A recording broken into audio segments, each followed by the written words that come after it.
Well, hi there, I'm Tracy and welcome to my channel. If you're new here, I've been a professional artist for about 12 years now. So today we're going to do a painting. I want to start the new year off and I'm going to show you the different techniques I use, and all the information will be there for you. It'll be a little series, and yes, we will start with a painting. Welcome to my very first video in 2025. I do like to play around with a heap of different things in my little art world. So if this is something that you would like to learn, then please like and subscribe, as it really helps me out. I also work with sublimation, where I print my designs onto a range of products, which I then sell at markets and pop-ups and online. So today, this is what we're going to paint. This is the start.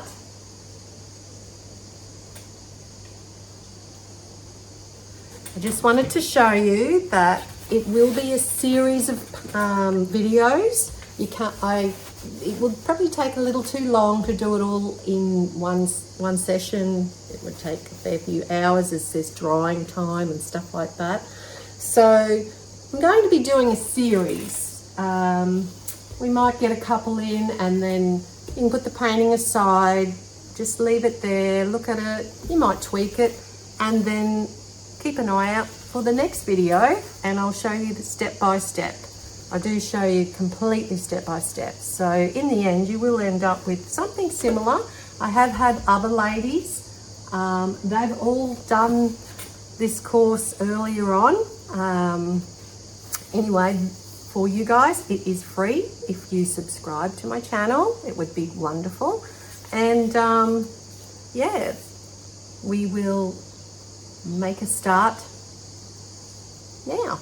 So I will be showing you the techniques I use. Originally, when I did start this painting, I wasn't sure what I was painting. I just started. It's a bit intuitive to start with, but then I realized when I got to a certain stage that I knew what I wanted to add to it. So that's what I do with a lot of my artwork. I like to just intuitively have a play and then see what fits with it. There'll also be a little link in the description which is going to show you a little PDF you can print out to trace the cockatoo if you're not sure on doing it yourself. And there'll also be a PDF with the materials that you can use. These are just what I used. You may just use whatever you have. I do use stencils, I do use golden paints and acrylics. So you can also just try and use what you have. If you follow the techniques, then you'll still come up with a beautiful painting, and maybe the next one that you do, you'll get all the supplies that you'll need. So it's, you know, you can start with whatever you have, but everything will be there in the description for you. So enough talking and let's get to it. Okay, so here we go. First up, you can use a lot of things. The skewer, I've got this old little foam roller, some foam brushes, a paddle pop stick, just old tools. That's dotting tools, things when you do your nails, ends of paint brushes. This is a cookie dough cutter. I also have these silicone brushes, they're called. They're not a brush, but they're silicone on the end. They can gouge out and make marks. You can use these metal cookie cutters. I've got some plastic ones here. These are just things that I may or may not use. I have a catalyst wedge. And if you like, you could use a credit card. If you don't have a wedge, also have a brush and some bubble wrap. That's candy, sometimes to make marks, and some paint palette sort of tools, or a spoon.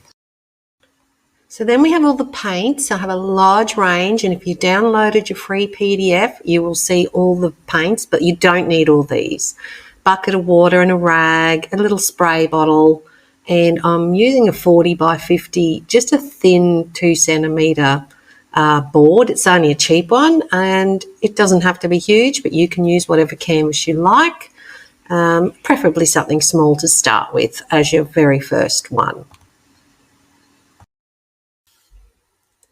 So we'll just get a pair of scissors or something, cut the plastic off, try not, dig a hole in your canvas. I've done that before, being in such a rush, or just tried to rip it off with my fingers, and then I've poked a finger through the canvas. It is only a thin one. So yeah, just take off your plastic and everything and make some space on your table to get ready to start painting. So now I'm just going to get through this pot. It's a pretty old one, and it's called gesso, and it's really good to use gesso. It helps so that the paint doesn't seep through into your canvas. So just add your gesso on, and you might have smooth or old stuff if you do have some. Just spread it on as good as you can.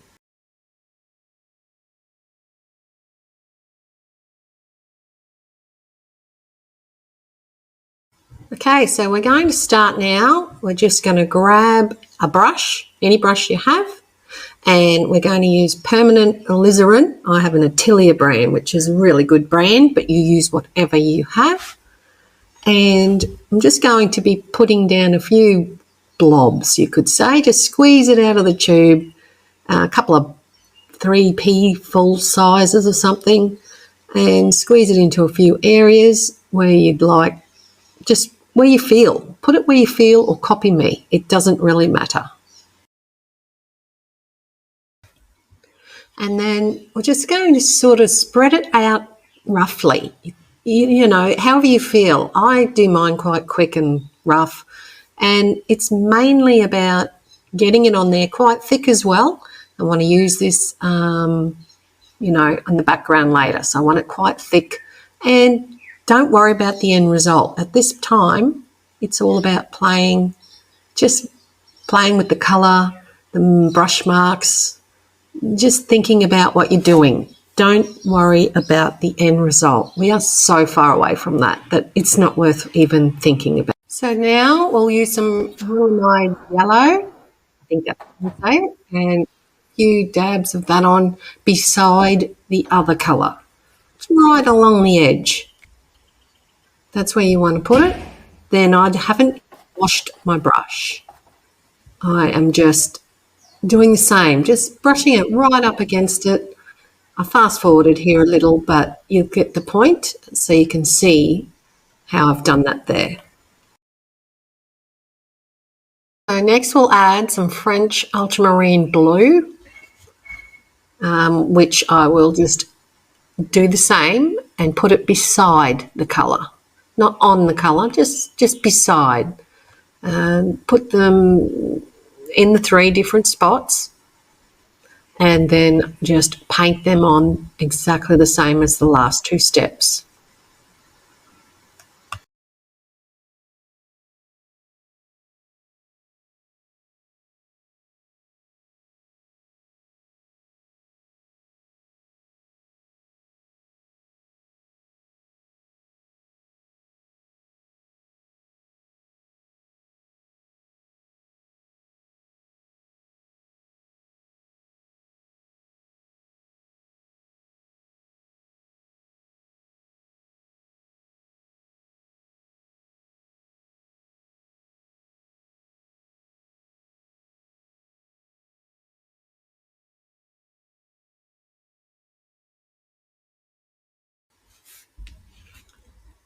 And don't worry too much about how messy it might look. It looks a little muddyish, that's okay. The brighter colours will stand out later.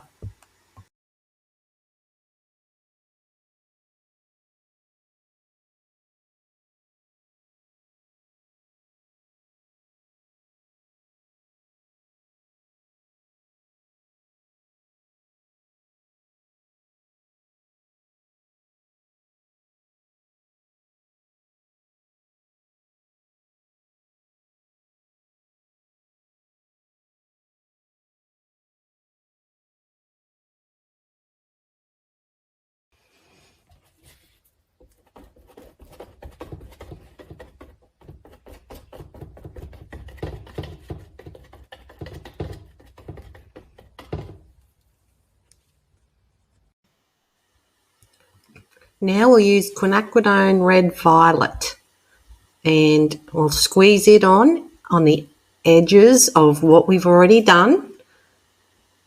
And it's quite thick, and paint it on again, just the same as before. We're just filling in the blank white. We don't want any of the white showing, and we're just adding all this, do these different colours. So add your violet in the different spots.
And now we will add our Matisse Australian Sienna.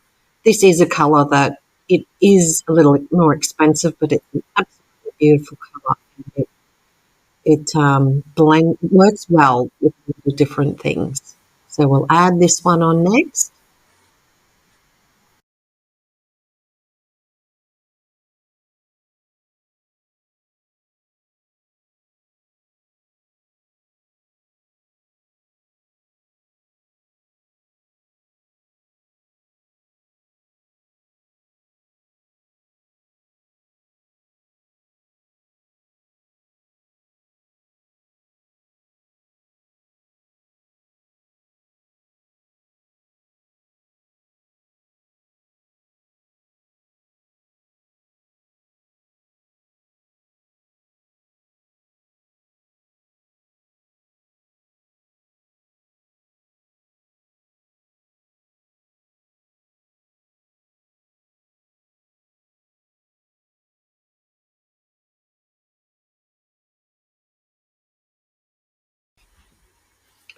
And now we'll add some phthalo turquoise.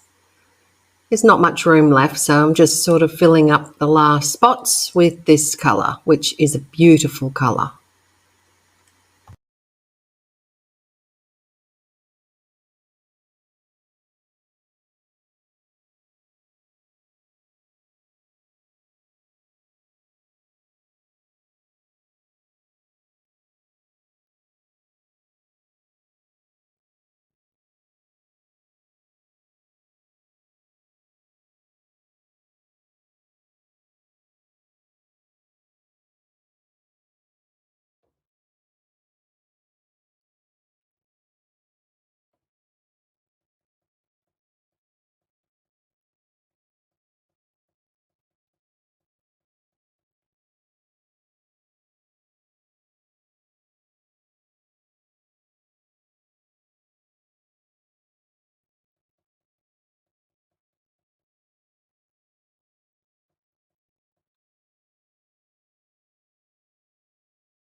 Now is the fun part. We're just going to get a spray bottle of water and spritz in, most of the painting. As you can see, I've done the right side and it's dripping down a bit.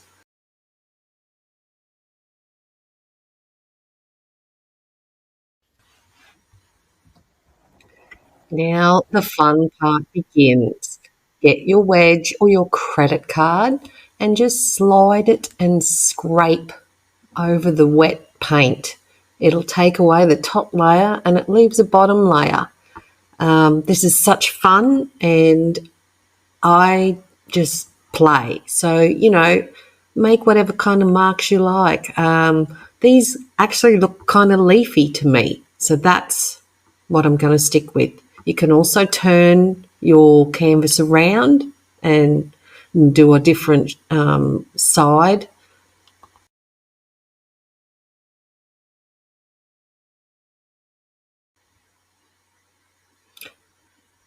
Also, you may want to wipe the edge of your credit card or your wedge as well, just to keep it nice and clean.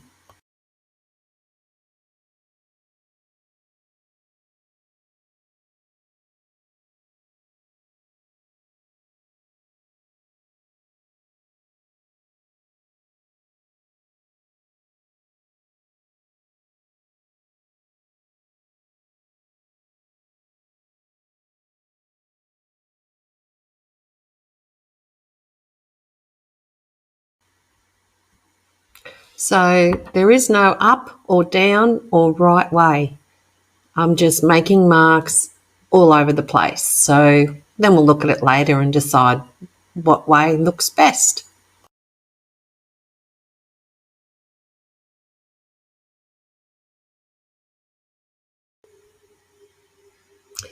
So next we're going to do some more mark making, and I'm just using this little dotting tool.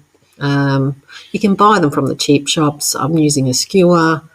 You could use a pencil, anything, a pin or a paddle pop stick. You don't really, you can just use anything. I've got the cookie cutter things here, whether you find something in your drawer that can just make a mark. These are a bit like a leaf shape, which I've found was pretty cool. So plonk down, this is what I'm doing, is just stamping the paint while it's still a bit wet, and it just leaves a bit of a mark.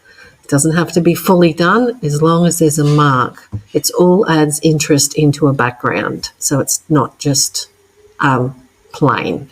So yeah, that's what we're doing now.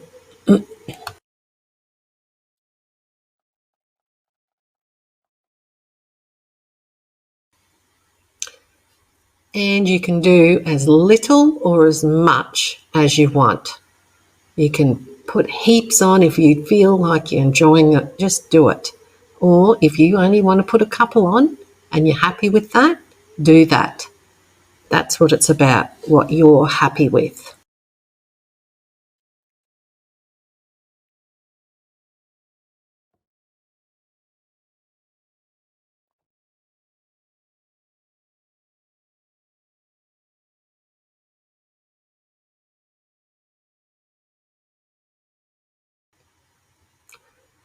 So this is where I also like, sometimes I write down words, just something, how I'm feeling,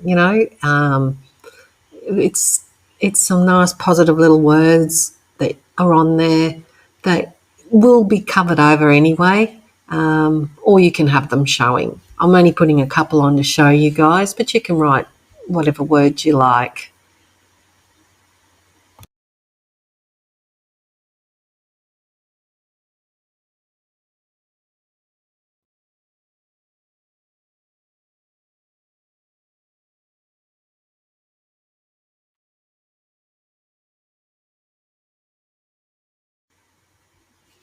And this is the fun part too, making squiggles and lines. You could do circles, you can do different shapes. Yeah, I'm just doing a few squiggly lines just to show you in this example, but down the track, if you do this again, you'll be doing love hearts, or you could do whatever you like.